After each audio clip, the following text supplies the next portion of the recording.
जय बोलिए सत्यवादी वीर तेजाजी महाराज की। जय बोलिए गुरुजुम्बेश्वर भगवान की। जय बोलिए रामदेव जी महाराज की। आज के इस पवित्र अवसर पर महादेव जी का दिन और हम सब लोग महादेव जी के पुजारी किसान कौम आप सबको नमन करते हुए इस पवित्र अवसर पर अपना बीच मंच पर उपस्थित इस भजन संध्या में हमारे समाज के वरिष्ठ नेता और लोवाउट के उप प्रधान आदरणीय मांगलाल जी साहब, मेरे बड़े भाई एडवोकेट वरिष्ठ नेता आदरणीय प्रदीप जी मदेना साहब, हमारे राजू राम जी मंच पर उपस्थित धनाराम जी, रुगनाथ जी सरपंच, ओम जी और उपस्थित मेरे पिता तुल्य सज्जनों मगराज जी पाबड़ा और उपस्थित मातृशक्ति युवा साथियों, मैं सर्वप्रथम आप सबको इस बात की बधाई देता हूं कि आपने महादेव जी के पवित्र दिन पर एक भजन संध्या का आयोजन किया है। इस भजन संध्या में अपनी मधुर वाणी से पवित्र भजन का गायन करने वाले भाई तुलचाराम जी का मेरी ओर से आप सबकी ओर से हार्दिक अभिनंदन करता हूं, स्वागत करता हूं। मुझे तुलचाराम जी का इसी पवित्र अवसर पर दूसरी बार भजन सुनने का अवसर मिला है। तुलचाराम जी ने वास्तव में जो प्रस्तुति थी, जिस तरह की कला थी, मैं धन्यवाद देता हूं। भगवान महादेव जी की कृपा आप पे इससे भी बेहतर बनी रहे और हम सब लोगों को धर्म के प्रति आगे बढ़ाने का काम करते रहे। मैं निवेदन करना चाहता हूं, वैसे भजन संध्या है, आज का दिन रक्षाबंधन का दिन है, भाई बहन का त्योहार है। इस पवित्र त्योहार पर मेरी ओर से आप सबको बधाई देता हूं, धन्यवाद देता हूं। और विशेष रूप से जिस तरह से भाई अभिषेक ने शिव जी की यात्रा लेकर के इस लोवाउट की पवित्र धरती पर आ रहे हैं, उन्हें भी मैं मेरी ओर से हार्दिक अभिनंदन करता हूं, स्वागत करता हूं।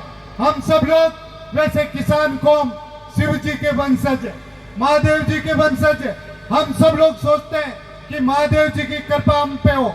हम किसान कौम है, खेती पैदा करके पूरे भारतवर्ष के लोगों को, दूसरे को यदि अनाज देने का कोई काम करते हैं तो हम करते हैं। हमारे पैदावार से दूसरे भोजन करके इस भारतवर्ष को आगे चलाने का काम करते हैं। किसान ऐसी कौम है, चाहे हम जब खेत का हल जोतते हैं तो अपने आप में शिव जी का, महादेव जी का, तेजा जी का, जामो जी का नाम लेकर के आगे बढ़ाते हैं तो हमारी फसल भी 7 गुना पैदावार होती है और वो फसल सब लोगों के काम आती है। ऐसी कोई पैदावार करने वाली कौम है तो इस दुनिया पे किसान कौम और जाट कौम है। मैं आपको बधाई और धन्यवाद देता हूँ। दूसरा निवेदन भी करना चाहता हूँ, किसान कौम है, फसल का काम तो हम करते हैं, लेकिन हमारी वास्तविक कोई फसल है, सामने बेटे बच्चे और बच्चे हैं, उनके प्रति हम सब लोगों को एक फसल की चिंता करते हैं, जिस फसल से 6 माह के बाद हम पैदावार को होकर के हमारे परिवार का पालन पोषण करते हैं। लेकिन हमारे 7 पीढ़ी की कोई फसल है तो ये बच्चे बेटे हैं, इनकी पढ़ाई की ओर, शिक्षा की ओर ध्यान देने की जरूरत है। ये फसल आगे बढ़ करके लोवावट का नाम, अपने परिवार का नाम यदि दुनिया में कोई कर सकता है तो शिक्षा से ही कर सकता है। मैं निवेदन करना चाहता हूँ, पढ़ने वाले जितने भी बच्चे आज के समय में, अभी कह रहा था भाई तुलचाराम जी मोबाइल की बात कर रहे थे, सोशल मीडिया की बात कर रहे थे। मैं कहता हूँ सोशल मीडिया का सदुपयोग करें। पढ़ने वाले बच्चे के पास शाम को 8 बजे के बाद सुबह 8 बजे के बीच तक मोबाइल उपयोग में नहीं होना चाहिए, इंटरनेट बंद होना चाहिए, क्योंकि वो अकेलापन कर लेता है मोबाइल में। मैंने एक पिछले दिनों में मेरा एक मित्र था डेलू भवनलाल जी, जो भी IAS के पद पर है, उनके भाई राजू जी अपने वो थे जोधपुर ओसिया में पहले धरना लगे थे।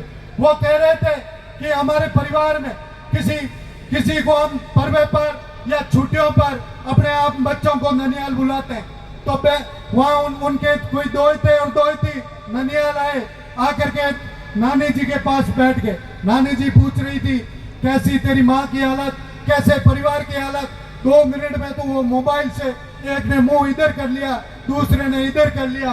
गांधी जी ने सोचा इनकी तो कोई देवी देवता का प्रकोप हो गया, लेकिन उनके प्रकोप था उस मोबाइल का प्रकोप था। मैं निवेदन करना चाहता हूँ, मोबाइल जरूरत है, लेकिन सकारात्मक दृष्टि से देखें। किस मोबाइल का अति उपयोग करते हैं वो अपने आप में हानिकारक है। जिस तरह से वर्तमान समय में नशा मुक्ति के लिए हमारे समाज में लोग नशा करते हैं, उनके लिए वकील साहब बैठे हैं, बहुत अभियान चलाते हैं, कहते हैं कि नशा नहीं करना चाहिए। मैं कहना चाहता हूं वकील साहब, आने वाले समय में बच्चों को मोबाइल छोड़ने का भी अभियान हम सब लोगों को चलाने पड़ेगा।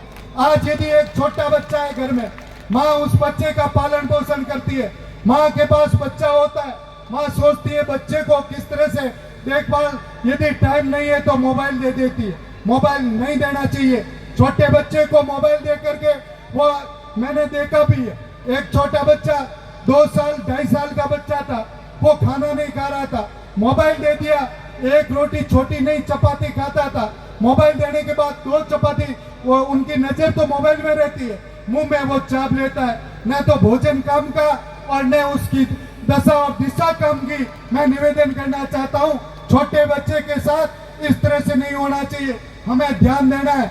आप किसान गौ में हम खेती की ध्यान देते हैं, लेकिन आपसे निवेदन करना चाहता हूँ, आपका बच्चा चाहे लोवावट में पढ़ता है, चाहे जोधपुर में पढ़ता है, जयपुर में पढ़ता है, एक समय उस बच्चे से रोज को दिन में एक समय बच्चे से बात कीजिएगा, पूछिएगा बेटा आपने क्या पढ़ाई की, उसका जवाब सुनिएगा, तो अपने आप बच्चा सोचेगा कल पापा क्या सुनेंगे, क्या जवाब देंगे। हम खाली अपने आप में खेत और कल्याण का ध्यान देते हैं, सबसे ज्यादा बच्चे के ध्यान दें। मैं निवेदन करना चाहता हूँ प्रधान साहब, कल हमारे जोधपुर में विष्णु समाज का समरातल फाउंडेशन का बहुत बड़ा फंक्शन था, उसमें तादाद में सैकड़ों की तादाद में RS और IAS आए थे। मैं निवेदन करना चाहता हूँ, इस पवित्र लवाउट की धरती पर इस किसान कौम की इस जाट छात्रावास में बैठे हुए बच्चे IAS और RS बन करके आए, जब जा करके गर्व होता है। हम सोचते हैं राज में यदि राज का वास्तविक कोई है तो हमारा यदि कोई बेटा और भाई कोई राज के अधिकारी पर कार्यरत है, वो अपने आप में हम सब लोगों का समाज का भला कर सकता है। सबसे निवेदन यही करना चाहता हूँ, शिक्षा की ओर ध्यान दें। मैं ये कहना चाहता हूँ, आप सबको बधाई देता हूँ, इस पर ध्यान देंगे। पुणे भजन संध्या में आपके बीच में बाधक नहीं बन करके यही निवेदन करना चाहता हूँ, तुलचाराम जी भगवान पे आपकी कृपा बनी रहे, धर्म के प्रति हम सब लोगों को हमेशा सही रास्ता दिखा लेते रहे। प्रधान साहब एक निवेदन करना चाहता हूँ आपसे भी, आप वर्तमान में पंचायत समिति में उप प्रधान है।